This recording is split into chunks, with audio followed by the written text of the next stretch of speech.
Hello everyone, welcome to Understanding Physics, in which I will try to guide you through understanding physics. So today on General Physics 2, we want to start to talk about the magnetism, as well as the force and the field. So before we get started, please consider subscribing as well as liking the video, and also please check the notes in the description for the entire discussion that I will present here.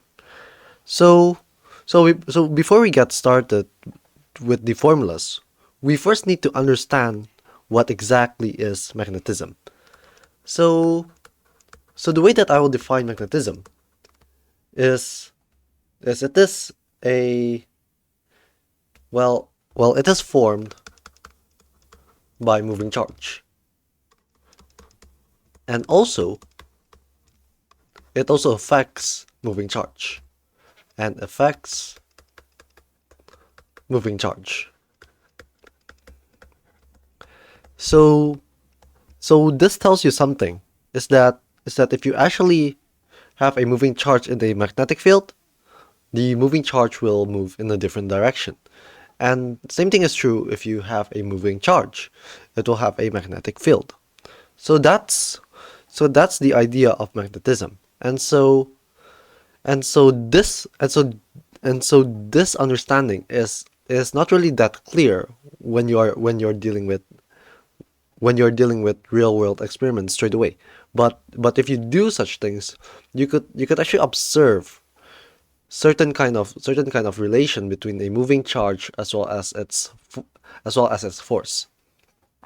So I want to start to discuss about the magnetic force and the field. So for the magnetic force,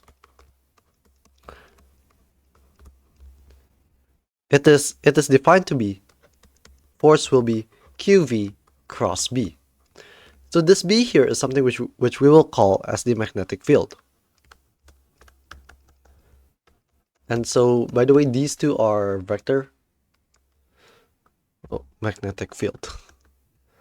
So what we see here is that if we have a moving charge, let's say Q at this following direction, and then there's a magnetic field going this direction, that means that your force will follow the right hand rule. That means that it will go into you.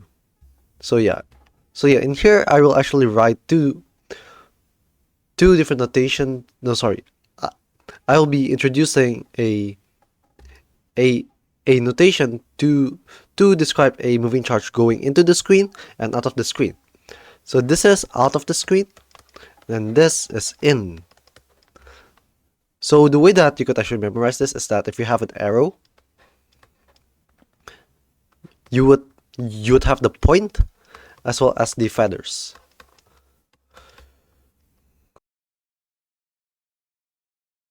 So you could actually determine which one goes in and which one goes out based on your perspective. So if you're viewing it from this direction, you would see the feathers first. So that means it will be the one going in. And then if you are viewing it from the point end, that means it's the point. So you could see that this force QV cross B literally means that the force is always perpendicular to both the velocity as well as the magnetic field. And it is also directly proportional to the magnitude. So if I increase the velocity or the magnetic field by twice, that means that my force will also go up by twice.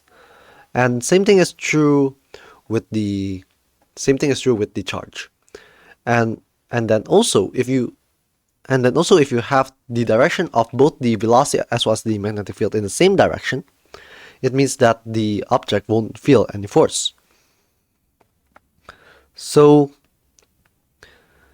we could actually just quantify this force again, instead in terms of the magnitude, which we could write this as the magnitude of Q, V times B sine theta, in which we get this VB from the definition of a cross product.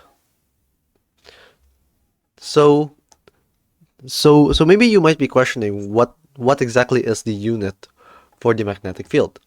So we will call this as Tesla. So this is what you call as a Tesla. So that's the unit for a magnetic field, or pretty much it's the same thing as Newton second per coulomb meter. So it's the same thing. So we could actually describe both the electric field and the magnetic field, the electromagnetic force straight away just by combining these two together. So I'll call this as the EMF, even though EMF was the electromotive force. In here I will describe this as the electromagnetic force. So EM force. This can be written as Q times E plus QV cross B. So this is pretty much the way for you to write the electromagnetic force in general. So you could determine the movement of charged particles based on this formula. So we have already introduced the idea of the magnetic force. So maybe we could actually just straight away try to apply it. So let's say, for example, if I have a charged particle in a magnetic field, let's see what will happen. So let's say that I have a uniform magnetic field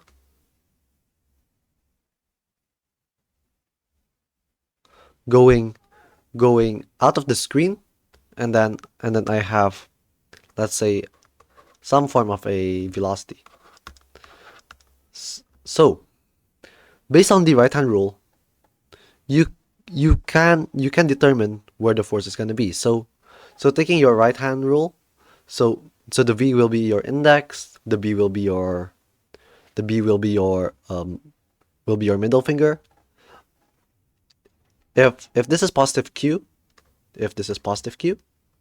that means the force will go in this direction. But if it is a negative Q, it will go in the opposite direction, because of the force is at the negative direction of the V cross B. So let's just state that this is a positive charge, just to make this simple. So with this, we see that there is a force going inwards, and it is always perpendicular to the velocity. So we could write this as the V is always perpendicular to the force. So that's the first thing that we see. And don't forget that this is always uniform, because if you actually look at this, the QV cross B,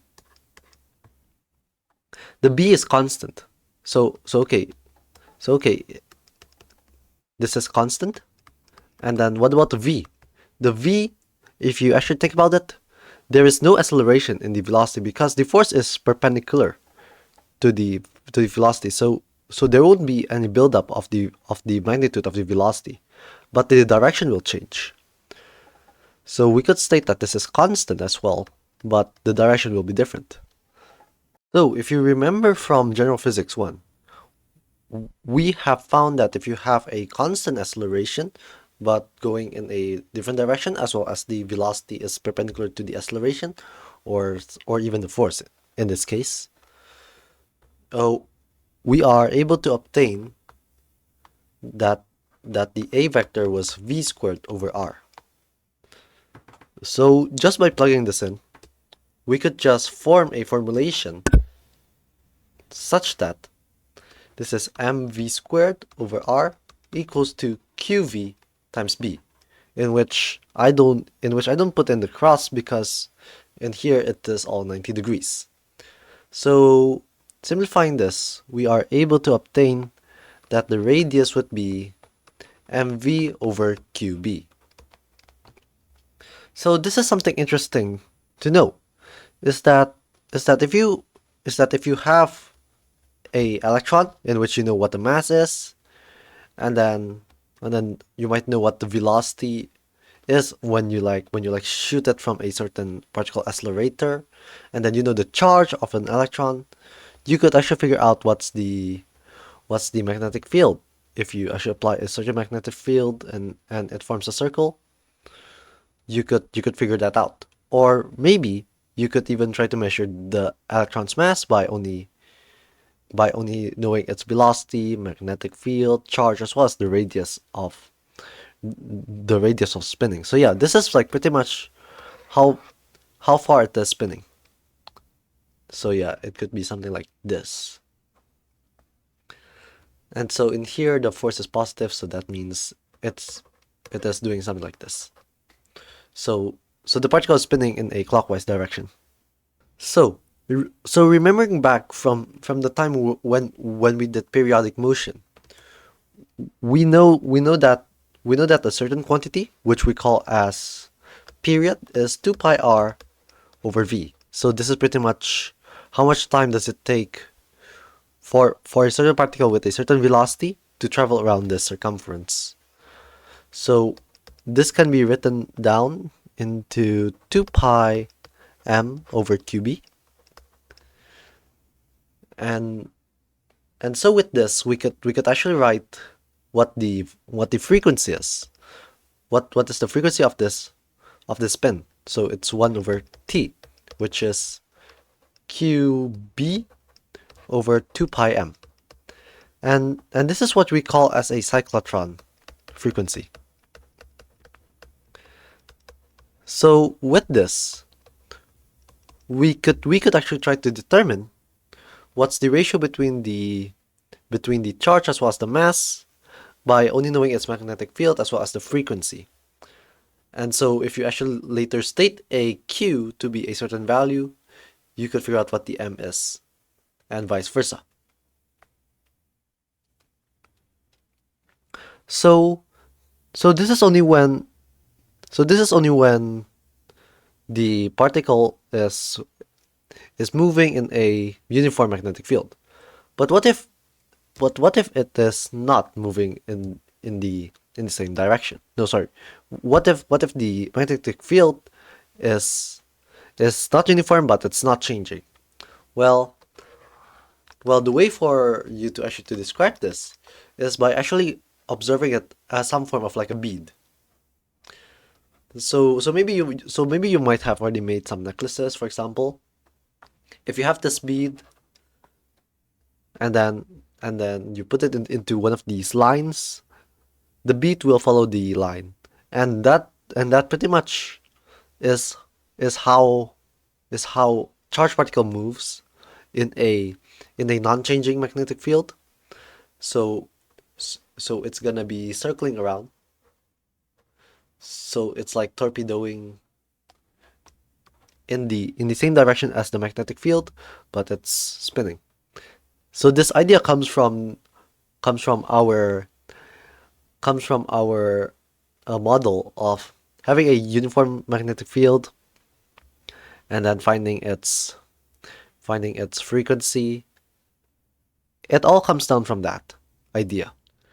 So we have seen the effect of a magnetic field on a moving charge. So we can actually start to discuss about the effect of a magnetic field on a current, because a current is pretty much the same thing as a moving charge. So let's find this relation between a moving charge and a current. So remember that the force is qv cross b, and on average for a current it's the drift velocity. So this is only for one charge, but we know for a material it could have multiple different charges. So therefore we could actually introduce the density n as well as the length L and the area A for reference. So we can write NaL Q Vd vector cross B. So now I want to express this Vd into a magnitude as well as a direction. So we could write this as NaL Q Vd magnitude and the direction Vd. Cross that with a B. So now what I'm going to do is I want to collect most of the terms to express current. So remember what current is. Current is NQVDA. So we can obtain and Q VDA. So it's IL in the VD direction cross B. So we can express this into something which we call as the L vector, or the direction of the current and the length. So it's that multiplied by I. This is the total force on a wire. So this is something interesting for us to see. Is that in the end the relation of the force from a magnetic field on a current is only I times L times B. So maybe we can do something with this. Let's just say that if I have a plate here, let's just use this plate here with length L, height T, and width W. And let's see what we can actually develop from here. So let's say if you have a current here, and let's just put a magnetic field in this direction, upwards.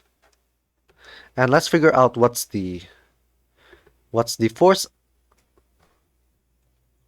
on the current or the moving charges. So the moving charges will experience a force pretty much QV cross B, because we're talking about individual charges. So this will be the force in one particular charge.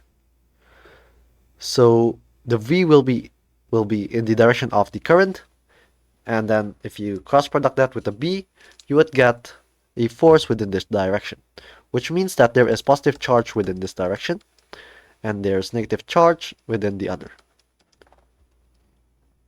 So if we want to figure out what's the equilibrium, that means that we know that the force should equal to 0. Sorry, the sum of the force should be 0, or the force in one direction is the same as the force in the other direction. So let's do that. So this should equal to another force going in the other direction. And what is this force? If you notice here, if there's a buildup of positive charge and negative charge, that means that there is an electric field going on. And this electric field can be multiplied by the charge itself, thus having a relation of the electrostatic force. So therefore, you could gain an information that V cross B is the E vector. And in here, especially in here, we can just play around with the magnitude instead, because we'll just assume that the velocity as well as the magnetic field is within the same direction. So we could write this as the drift velocity times the magnetic field equals to the electric field. So we can actually express this in terms of a current, which is something in which we can quantify by using a ampere meter. So using the same definition as before, we figure out that I over NQ and the area, which is W times T, is the drift velocity. So this means that BI over NQ WT is the electric field. But also, an electric field is pretty much the voltage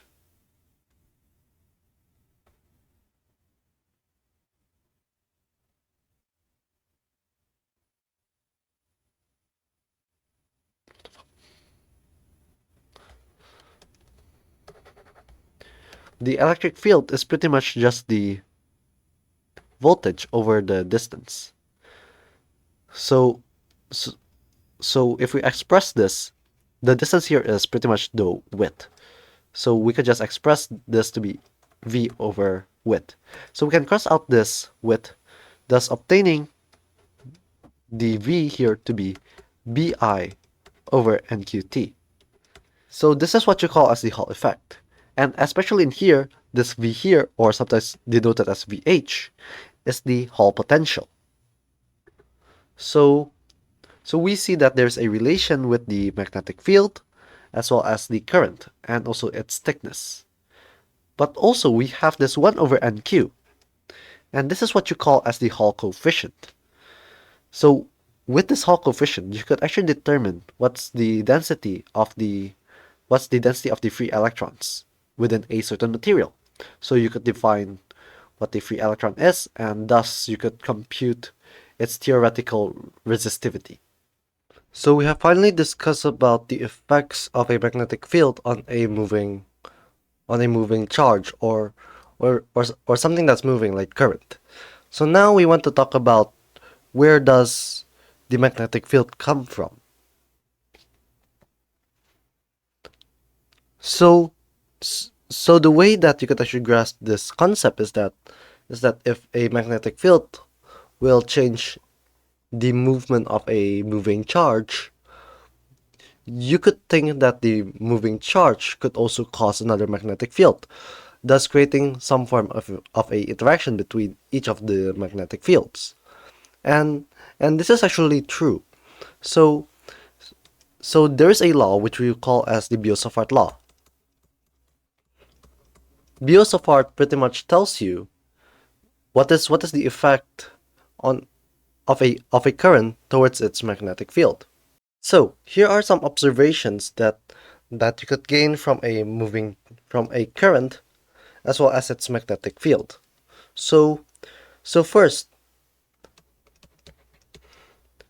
the higher your current, the higher your magnetic field, and in fact it is actually proportional.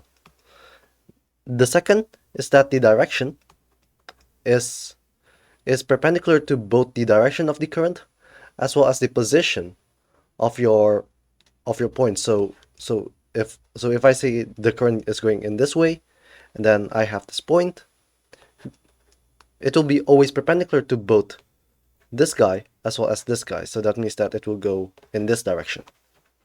So it's dl vector cross r hat, in which r hat is the position direction.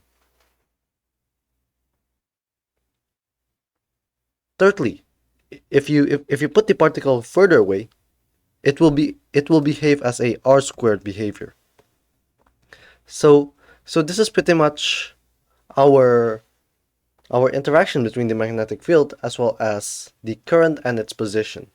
But there is also a constant to multiply this entire thing, because we are talking about proportionality, and it turns out that this value is actually mu0 over 4 pi, in which mu0 is defined to be 4 pi times 10 to the power of -7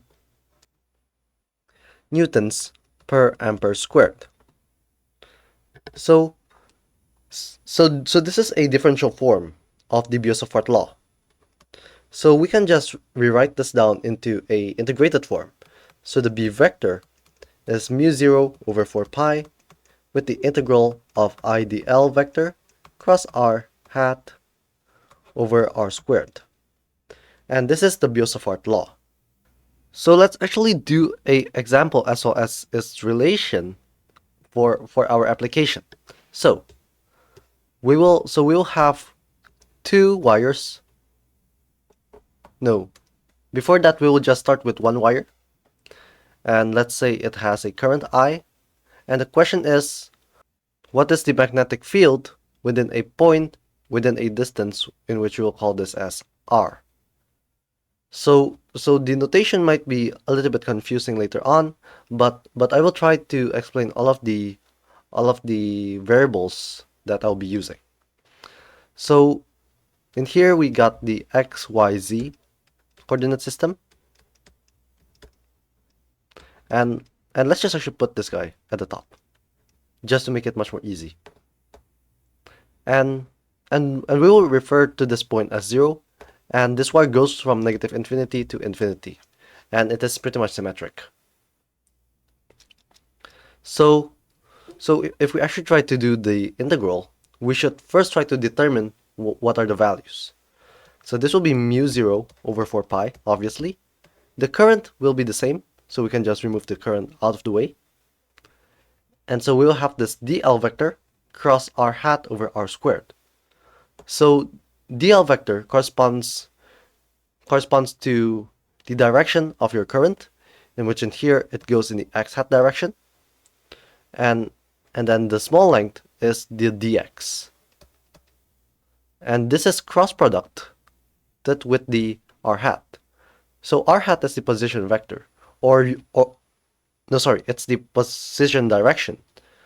And you could actually express the direction by taking its vector divided by the magnitude. So we can write this as the position of this point from a arbitrary point of x, let's say here. So we can take a reference from there to there. This will be negative x in the, oh sorry, this should be ijk, just to make it not confusing. So it's I hat, so it's negative x in the I hat direction plus r in the j direction. And you will divide this entire thing by the magnitude of the position squared. And then later you would need to multiply it by another magnitude of the position, because we write this as a vector, as a position vector instead of the position direction. So this will be the cube of the square root of x squared plus r squared cubed.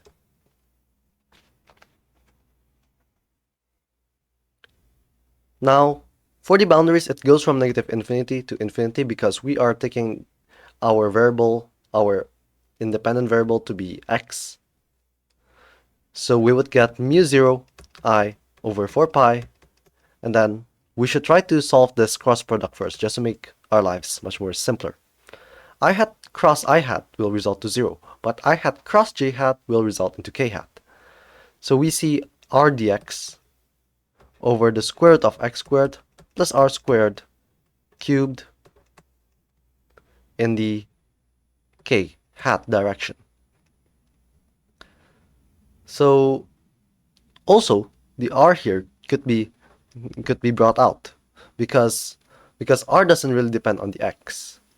Well, the r here, not the r here. It's two different things. So how do we solve this problem now? Well, we can use a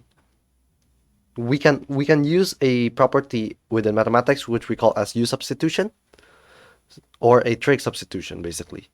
So we'll just substitute this with r tangent theta. So we would obtain this to be dx equals to r second squared theta d theta. And taking the limits, no, sorry, taking the boundaries, it will be from negative pi over 2 towards pi over 2, because negative pi over 2 for our theta will become negative infinity, and pi over 2 will turn to infinity. So therefore, we could write this as mu 0 I r k hat direction over 4 pi. The integral from negative pi over 2 to pi over 2. This will be the dx, which is r second squared d theta, over the bottom, which is actually r cubed second cube theta. So how did I get the second cube? So substituting this guy in, we'll obtain r squared tan squared theta plus r squared. So we can remove the r squared, in which this is why we get the r cube at the outside. And inside, it's still the square root of 1 plus tan theta. The square root of 1 plus tan theta, the square root of 1 plus tangent squared theta is second theta. And cube that, we'll get the second theta.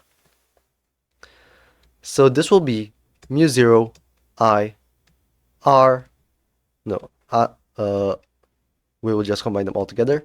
4 pi r integral from negative pi over 2 to pi over 2 of cosine theta d theta. And this turns out to be mu 0 I over 2 pi r in the k hat direction. So let's just observe this once again. If we actually look at this as well as our model, we can actually express this k hat with our right hand rule. So say our thumb is our current. So let me just draw it like this. Let's use a different color. Let's use U. So this will be our thumb. And then if you take your right hand and pretty much make a curling motion, that's the best way for me to draw some more fingers. There you go. Our fingers, our index or middle or ring or pinky finger, corresponds to the direction of the magnetic field for a straight wire. So the direction here goes pretty much outside if you actually look at the Cartesian coordinates. So this is a way for you to always remember which direction does the magnetic field go. Is that you could use your right hand rule straight away. So from this computation, we could actually gain a certain knowledge. So let's actually think of this now. If we have two wires, we got this guy and this guy, I1 and I2. The question is, what is the force on I2 from I1? So this is for a straight wire. So remember about the force, which is IL vector cross B vector. This B vector can be substituted with our mu0 I over 2 pi r.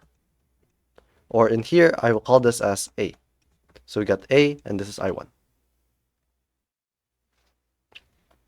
And in what direction? So pretty much it will be from your right hand rule, it goes into the plane.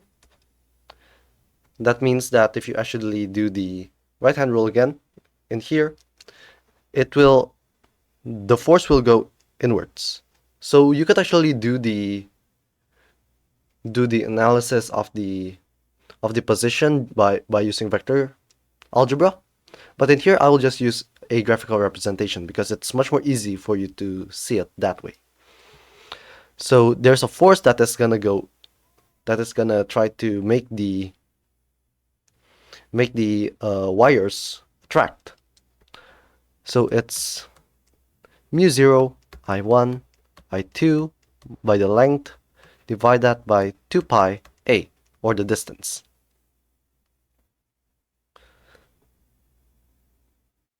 So in here, technically, I didn't write the direction in, but it's pretty much attracting. So from here, we do actually see something. If the wires is parallel to each other, they will attract each other. But if the wires are anti-parallel, it will repel each other. So that's something interesting to note because this might influence.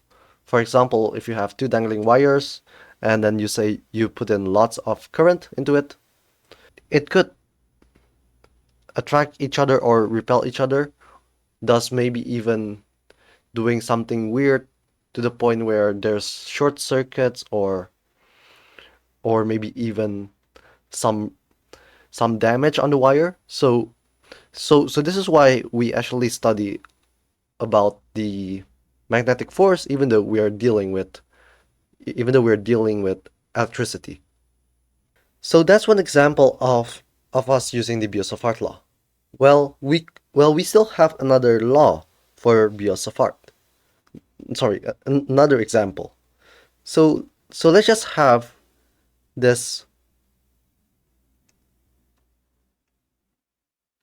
So let me just write like that. Let's draw this better. Okay, like that. Oh.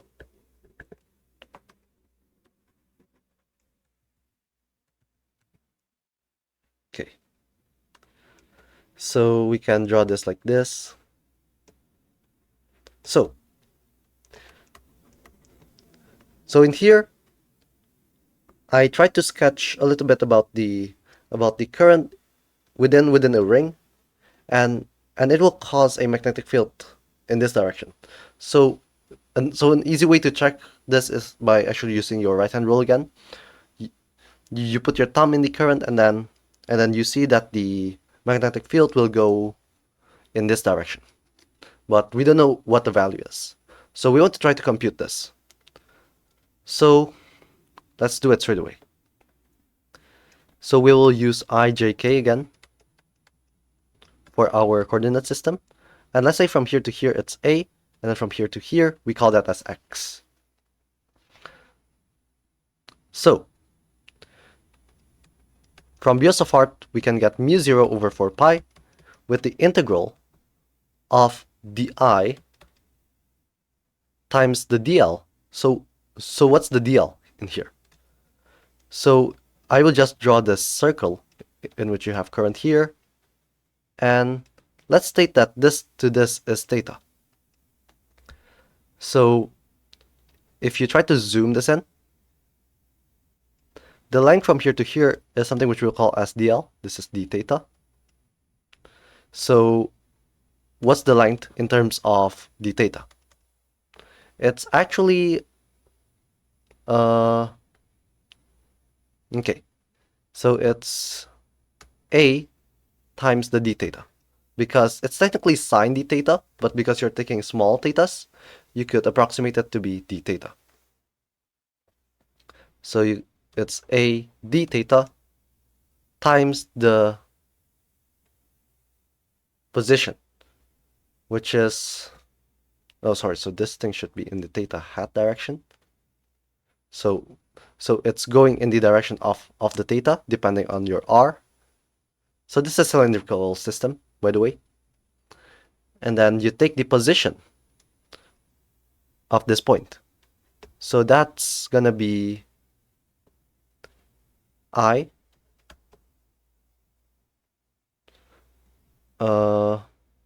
it's xi plus minus a r hat. So you go x in the I direction and then negative a in the r hat direction. And you divide the starting by this total length here, which is x squared plus a squared square root cubed the starting. Okay, so from here we can put lots of things outside. So it's mu0 ia over 4 pi square root of x squared plus a squared, everything cubed, and the integral. Oh, by the way, this is from 0 to 2 pi. And then we would have the theta, and then this theta hat cross x hat, no, theta hat cross I hat, and theta hat cross r hat. So now, this is something that's going to be a little bit hard.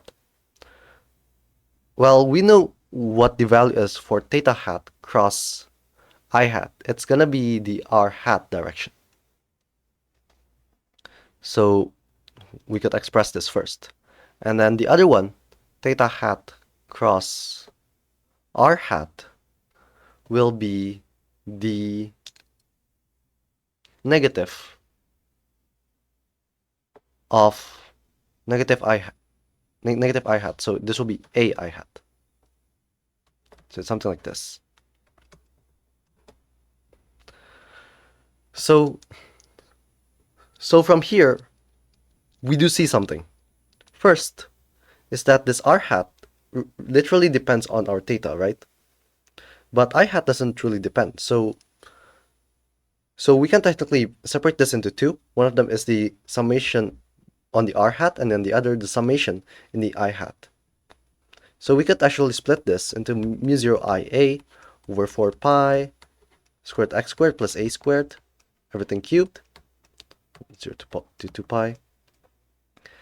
And now we have this integral from 0 to 2 pi x of r hat d theta, as well as the integral a from 0 to 2 pi of I hat d theta. So for this one, this will be a I hat times 2 pi, because I hat doesn't really change. So that means that you're pretty much summing up all of the I hats. So it is as if the I hat is a constant. But in here, r hat is not really a constant. But if you actually try to look at the symmetry, you would notice that the r hat from one place will later cancel out another r hat in here. And so pretty much every single point has their counteracting point. So this will later gonna be sum up to 0. So this will be our component that we have. So we would obtain mu 0 I 2 pi a I hat over O squared 4 pi the square root of x squared plus a squared, everything cubed. So we can cancel some numbers out. We get mu 0 I over 2 the square root of x squared plus a squared all cubed a squared I hat. Direction. So this is for a ring. But notice something. Let's say if I actually try to extend x far greater than a. So I'm taking a position far greater than the radius of our ring.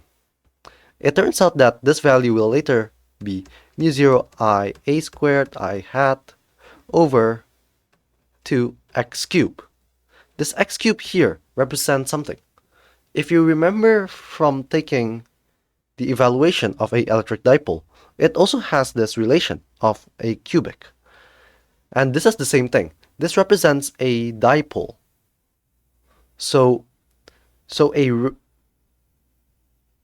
a wire connected like a ring creates a dipole.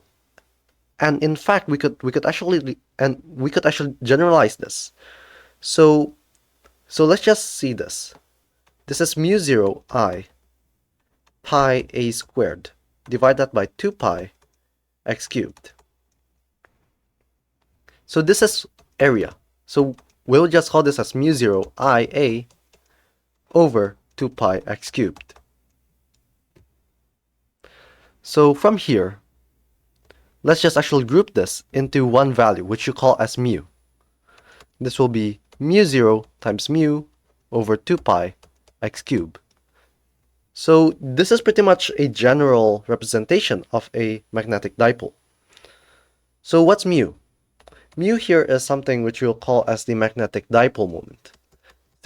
Same thing similar to the electric dipole moment, P, which is QD.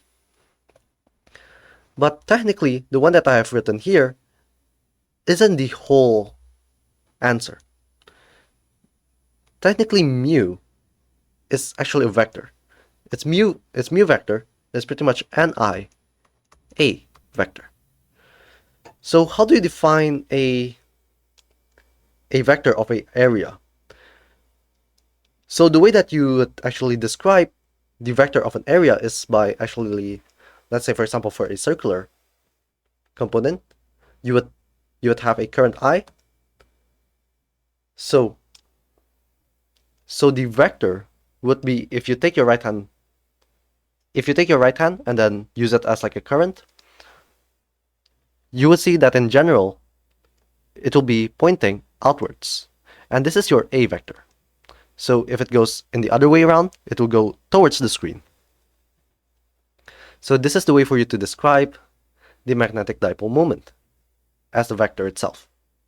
And if you actually try to put it into this equation again, the magnetic field is in the same direction as the magnetic dipole, which is what you expect. So you got the I, you got the A, but what about the N? The N here represents the amount of loops that you created. So the one that I've written is only for one loop. So the analogy is like if you have multiple areas within the same section. So like for example, if you do something like this, it is like similar if you do like a double loop here. So this is a description of how do you actually increase the magnetic dipole moment just by adding much more loops. And this will later be discussed much more further into the idea of an inductor. So we figure out that the source of a magnetic field is a moving charge. And almost all moving charges corresponds to a current. And we try to analyze all of these currents. And here's something interesting that we see. We couldn't create a source or a sink of a magnetic field. So it is as if the flux of our magnetic field is zero. You don't have a source that is bringing everything in or everything going out. So the divergence is zero. This is interesting because it is unlike electricity. It has a monopole. It has a positive charge and a negative charge. But for magnets, you don't have something which is fully a north pole or fully a south pole. A magnet should have a north pole as well as a south pole embedded together as one.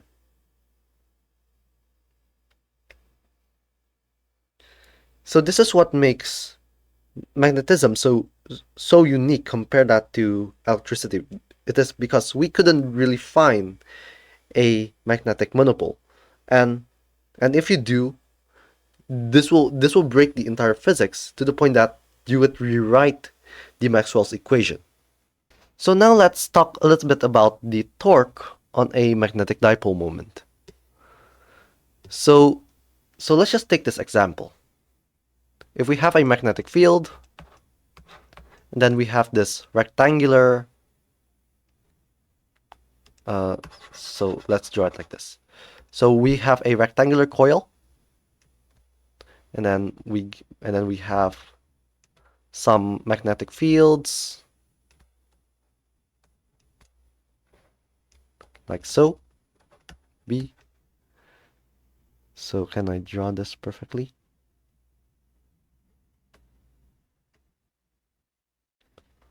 Well, it technically doesn't truly work, but oh well. I mean this is better. Yep. Okay. So we have a magnetic field in the I-hat direction, and then so it's at the I-hat direction here. This is J-hat and this is K-hat, like normal. And then we have a current this way. It's circling around.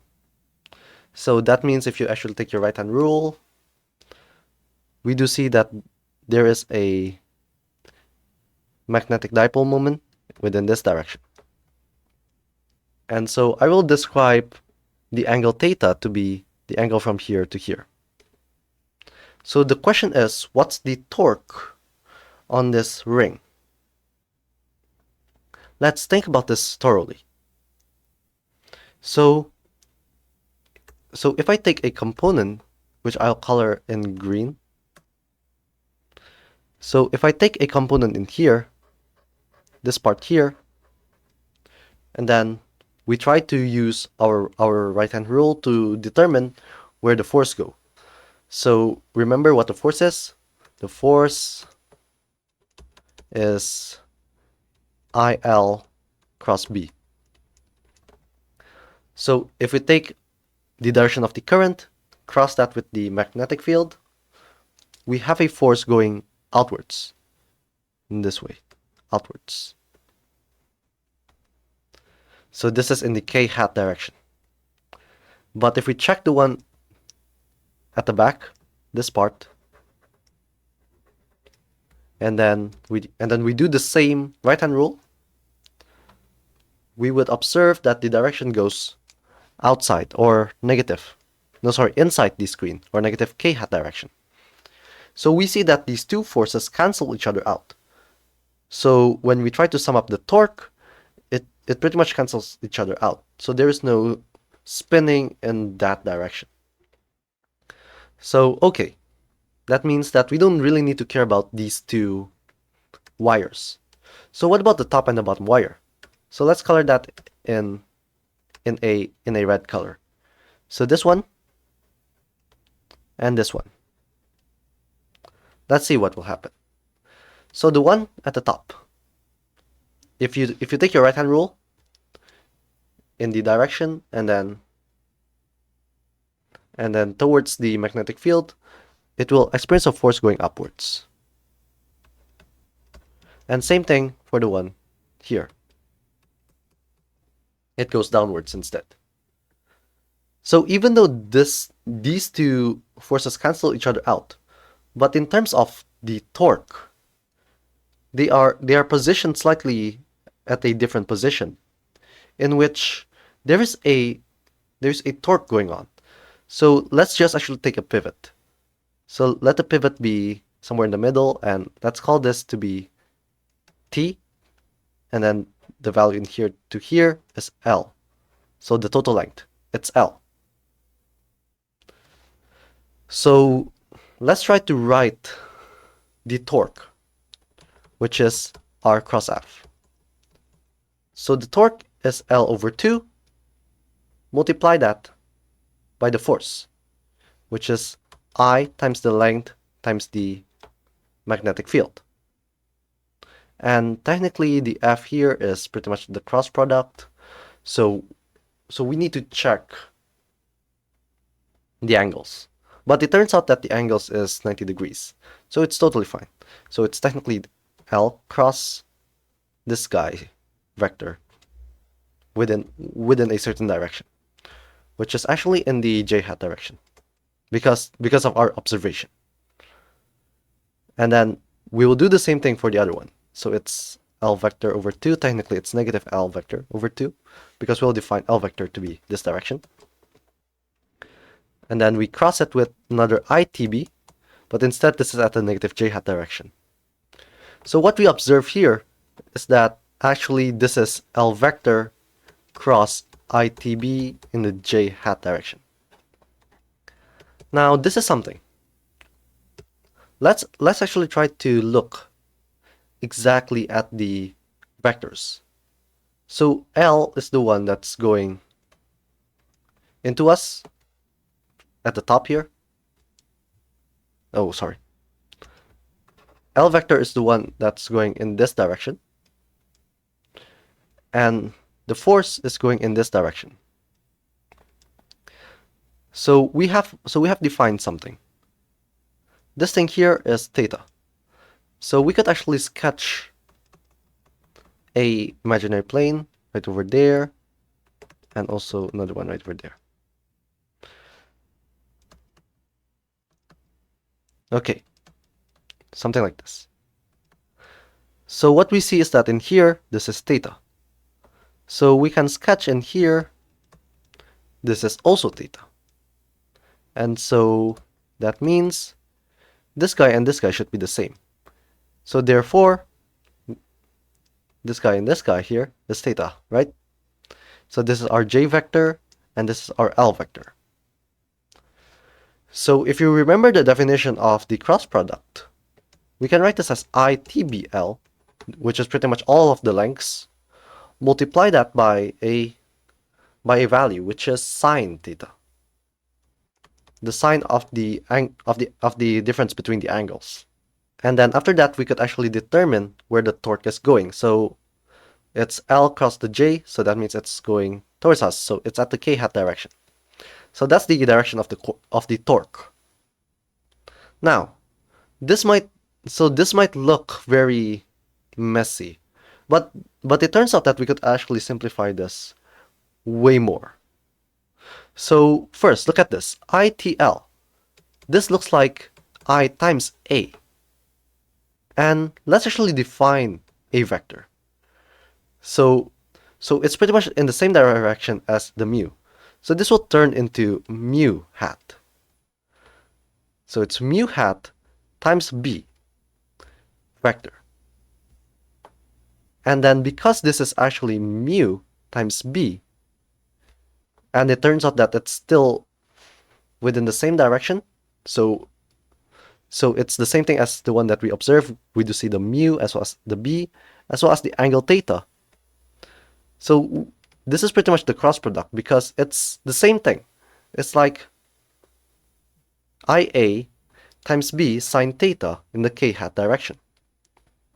And it turns out that this is exactly what the torque is. It's the dipole moment cross the B vector.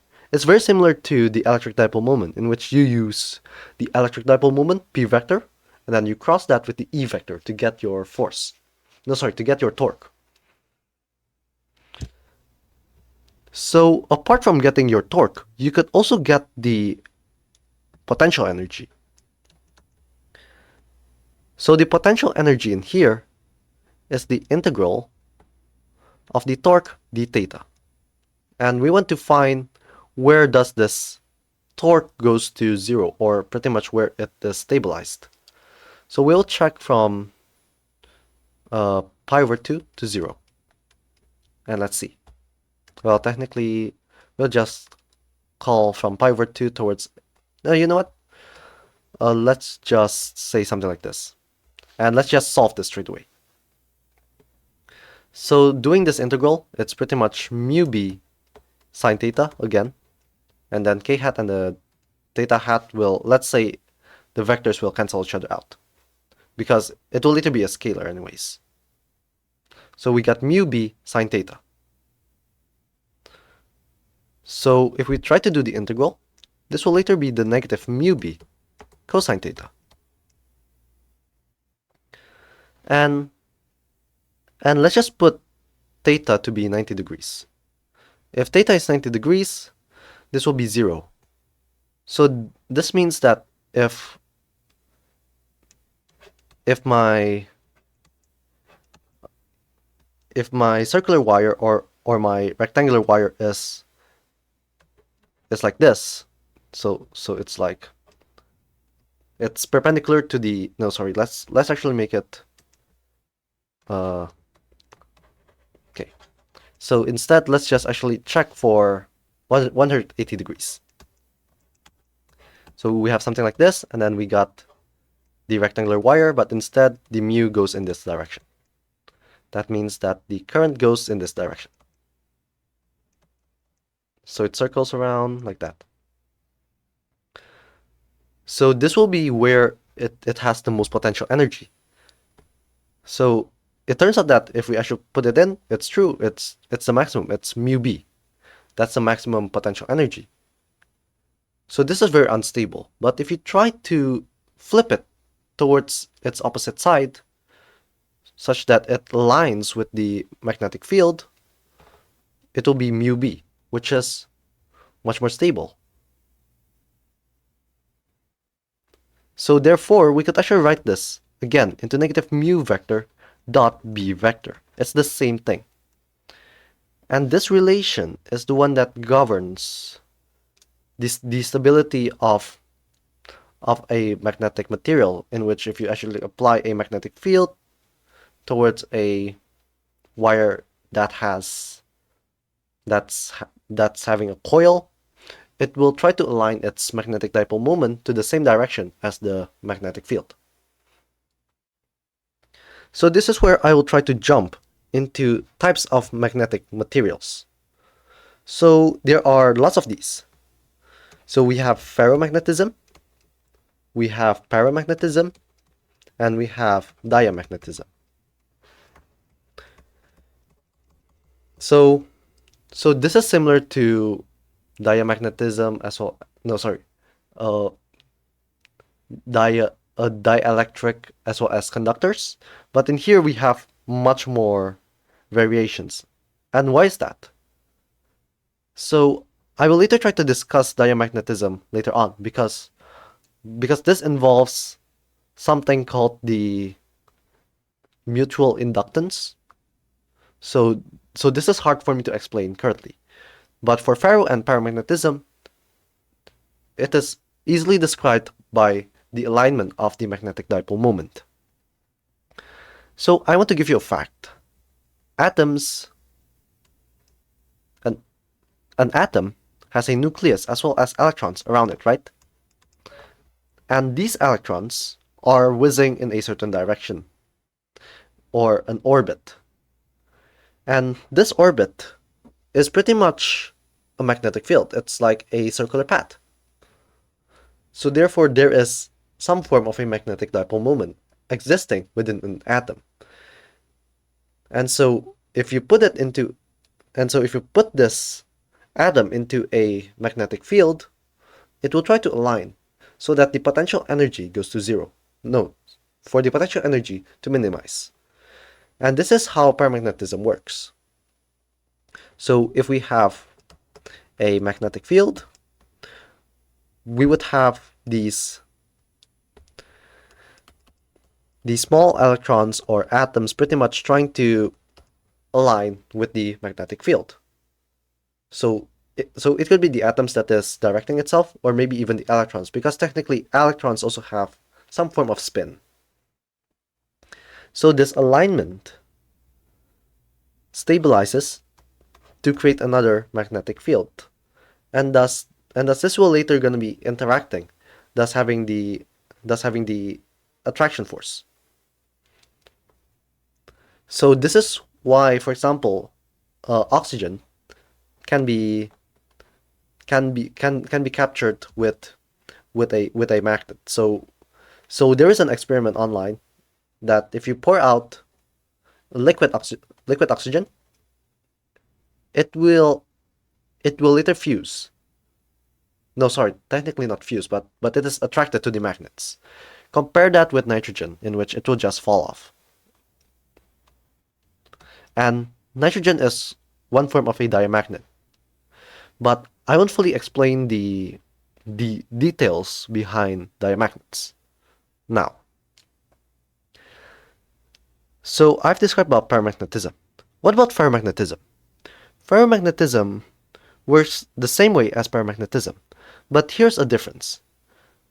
So paramagnetism, when you apply a when you apply a magnetic field, the magnetic dipoles align. But remember that there is thermal energy. So there is thermal energy that is trying to hit each of these atoms. And this might cause deviations within the magnetic dipole moment. And thus this is why if you actually take out the magnetic field, the only magnetic field that it is relying on is between themselves. And it turns out that this magnetic field is not strong enough. So it will later turn into a much more chaotic arrangement. So our material isn't really magnetized anymore. But this is different with ferromagnetism. After you have applied a magnetic field, and then you try to remove it, it turns out that the magnetic field in here actually helps this other guy to stabilize, and they're all connecting together, thus having this very strong connection, or pretty much bonding. And this is how ferromagnets actually have its magnetic properties. So something like iron, if you leave it in a magnetic environment for too long, it will still retain its magnetic property after a short amount of time, in which you could turn it into, let's say, like into a permanent magnet technically. So this is pretty different to the analogy from electricity, is that when the dipoles align, magnets increase its magnetic field, but for electricity it decreases the electric field. So there's this idea of magnetic permeability as well as susceptibility. But I won't fully discuss about each of these parameters. But if you're doing much more about magnetic materials, you will later get involved with the susceptibility of certain kinds of materials. So now let's jump into Ampere's law. So Ampere's law, what is it? So let's just do the same idea. So remember, if I have a very long wire, it has a magnetic field going around. But let's take this idea further. I mean literally further. The idea is that this magnetic field only corresponds to the current inside as well as the path. So So if we actually look at the formula again, it's mu 0 I 2 pi r. Mu 0 I over 2 pi r. So the idea is that this is our path, which corresponds to the b vector, right? So maybe we could rewrite this. Maybe mu 0 I equals to b vector times 2 pi r. Okay. So this looks like the length of my path, let's say. But can this be extended into any general path? The answer is yes. And one very easy example to see this is by actually doing this. So let's just take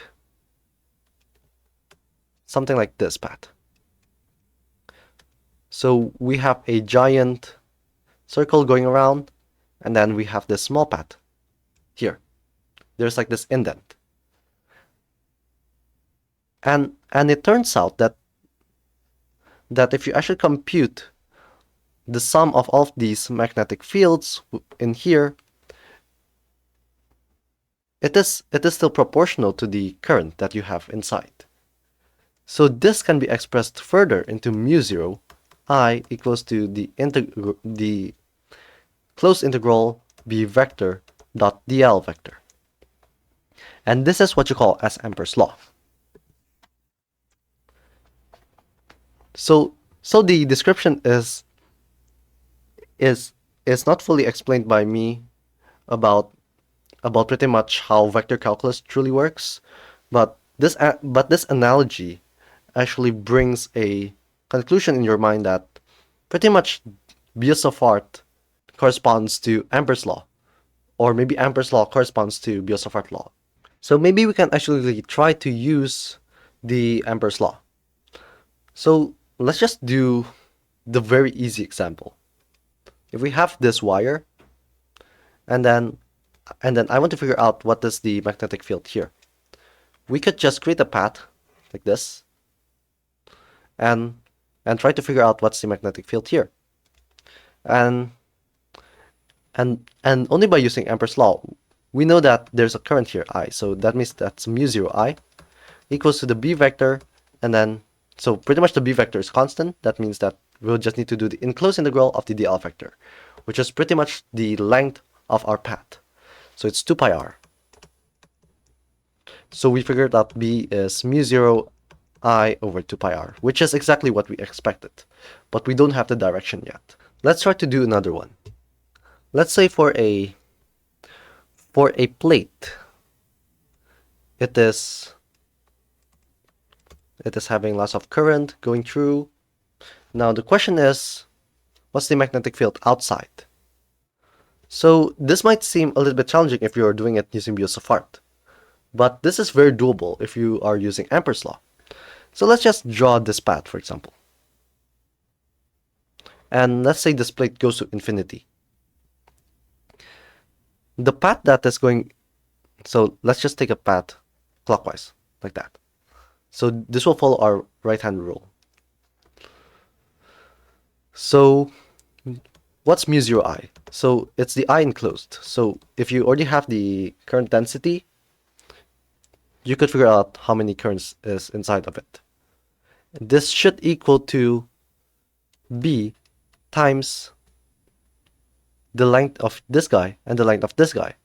And why do I not really care about these lengths here? So the easy way to explain this is that the values will later cancel each other out. And why does it actually cancel each other out? So the value of the b in this one should be the same as the one in here, because this is infinite. So that means that we could actually do a translational motion, a linear transformation of translation, and we would observe that the magnetic field would never change because it is symmetric over translational symmetry. So therefore, our B should be the same, and because it's literally at a different direction, that means that the value will later cancel each other out. So we only need to care about the ones in white. So it's B times the L, and then another B times L. So it's 2L. So it turns out that our B is mu 0 I enclosed over 2L, in which L is the length of our path. So let's just say that the current density is J in units amperes per length. So for a certain amount of length, it'll be a certain amount of amperes. So we could write the I enclosed to be J times L. So that means that we could simplify this into mu 0 J over 2. And this is our magnetic field for a plate of current, sorry. But now this brings another question. In which direction does the magnetic field go? And the way that you do this is literally by taking Ampere's law and use your right hand rule. So remember about the current. Your thumb is your current, and then your finger tells you about the curl. And so this tells you that your B vector will go in this direction. So this means that you could already figure out in what direction does the B go. And something also interesting to note is that different heights still have the same magnetic field. And this is how you could create a uniform magnetic field, is by having a infinite plate in which you drive in a current. This will create a uniform magnetic field.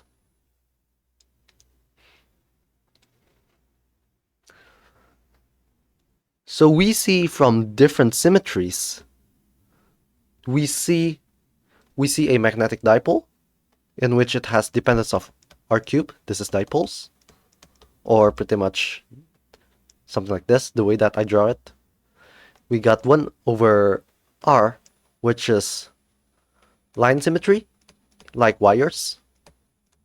And lastly, we have 1 over R0 symmetry, which is translational symmetry. Translational slash plate. Translation, sorry, it's aerial, technically. Aerial symmetry. And so something to see here is that there's no such thing as 1 over R squared dependence. And it turns out that that's impossible for steady state currents.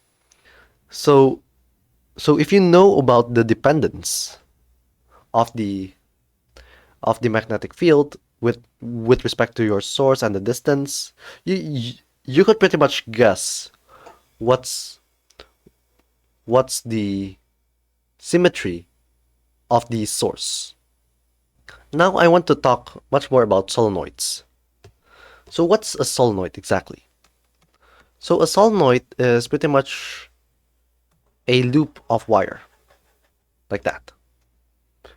So remember about if you have a charge, no sorry, if you have a current, it will pretty much produce a magnetic field, which is pretty much like a dipole. But if you have multiple of these, it is as if that it has some form of a aerial symmetry. So with a closer look of the solenoid, we could see that this magnetic field, the solenoid will have a bunch of currents going out of the screen, and most of the currents going in the screen. So this is like a plate. So the dependence from the top will mostly go in this direction, and the same thing from the bottom. So there will be constructive, no, technically not interference, but constructive summation, thus having a large magnetic field. Now what about outside of the solenoid? Well, technically there is, so technically from this guy, from the plate at the top, it has a direction opposite of the magnetic field at the solenoid. But the one from the bottom has a contribution parallel to the magnetic field from the solenoid. So this will later cancel each other out. And same thing at the bottom. So magnetic field outside is 0. So we can now use one powerful tool, which is the Ampere's law. So if we have something like this, oh, sorry, that's way too small. Like this and like this. And then we take a path like this. And let's just make our direction go in this direction. And let's do the Ampere's law straight away. So the enclosed integral of B dl vector equals to mu 0 I. So let's just state that this length here is L. So this will be BL equals to mu 0 I. Multiply that by the density. So let's say there's n. So there's n of these small wires per length, and then we multiply this by the length that we have. So this turns out to cancel each other out. So we figure out B equals to mu 0 IN. So something to note here. This n here corresponds to the number of turns per length, not the total turns. And it turns out that if you have much more turns in a small unit length, it means that you would have a higher magnetic field. And this is how solenoids really work, for you to create a massive magnetic field, which is constant inside of it. So you have multiple turns of wire, and then you apply a DC current towards it. It will later generate a big enough magnetic field such that it will be felt by a magnetic material. So another thing for me to explain a little bit about is the toroid. So if you don't know about a torus, so a torus is pretty much a donut. And so if you have a solenoid wrap around this donut, it forms into something which you call as a toroid. So it pretty much contains its magnetic field inside of the solenoid. So it is looped around. And this could have certain effects, in which that you could have particles spinning around like that, or maybe some other uses that sometimes electrical engineers could use. But this is out of my range for me to explain to you all. So thank you very much for watching this entire video, and I'm so sorry if my description is a little bit wrong or maybe even confusing, since my focus isn't really on magnetism itself. But if you want more of these videos, please consider subscribing as well as liking, and also please share this to your friends who really need to understand physics in a much more deeper manner. And also, if you have any questions, please type it down in the comments. So thank you very much for watching, and I'll see you on the next video.